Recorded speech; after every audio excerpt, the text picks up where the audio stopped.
It was odd enough to see Andrew Tate and his brother turning up in America a few weeks ago, and now suddenly there's the curious spectacle of the two Tate brothers, the self styled icons of hypermasculinity and social media excess, making headlines again by returning to Romania. The brothers, both dual UK US nationals, are returning to Romania on a private jet, a transatlantic journey costing £185,000, according to Andrew Tate's own vainglorious post on Twitter.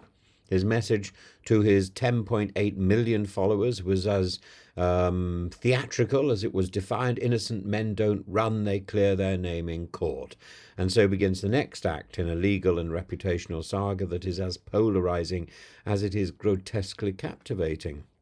They were arrested in Romania in late 2022, and the Tate brothers were formally indicted in 2023 on serious charges of human trafficking and so on, forming an organised criminal group to exploit women. And these allegations relate to their Romanian webcam and social media operations, described by prosecutors as luring victims into a coercive and exploitative environment.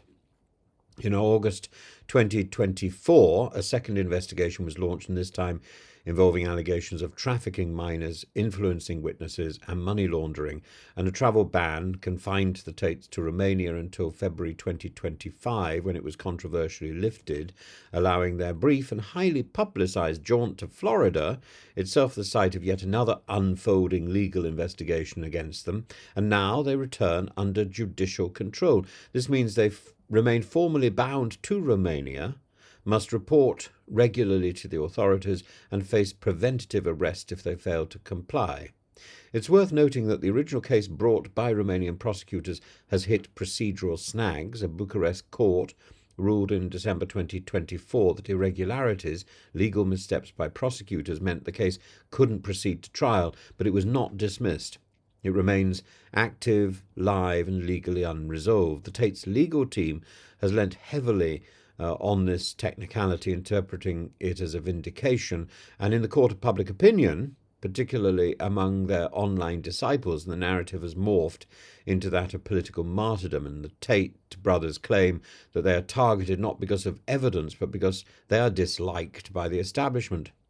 Their return coincides with growing scrutiny in the United States, and the Florida Attorney General James Utmeyer announced a criminal investigation into the brothers shortly after their arrival there. So I suppose let's go back to that extraordinary sentence on Twitter: "Innocent men don't run; they clear their name in court." Well, yeah, it's a matter of is the court more damaging in Florida, or is it more damaging in Romania? And across the Atlantic, 4 British women have launched a civil suit alleging coercive control and abuse. And the UK Crown Prosecution Service has chosen not to criminally prosecute, but civil action is certainly proceeding. And Romanian courts have already approved a future extradition pending the resolution of the Romanian charges. So there must come a point where the Tate brothers must ask where best to face some of these charges. Andrew Tate presents himself as a paragon of invincibility, a Nietzschean Übermensch on TikTok, and his fans embrace this, mistaking defiance for innocence. But what we're seeing isn't strength, it's spin. And the very fact that he and his brother are navigating multiple legal systems across 3 countries with consistent accusations of exploitation, coercion, and fraud, that should trouble even their most ardent supporters.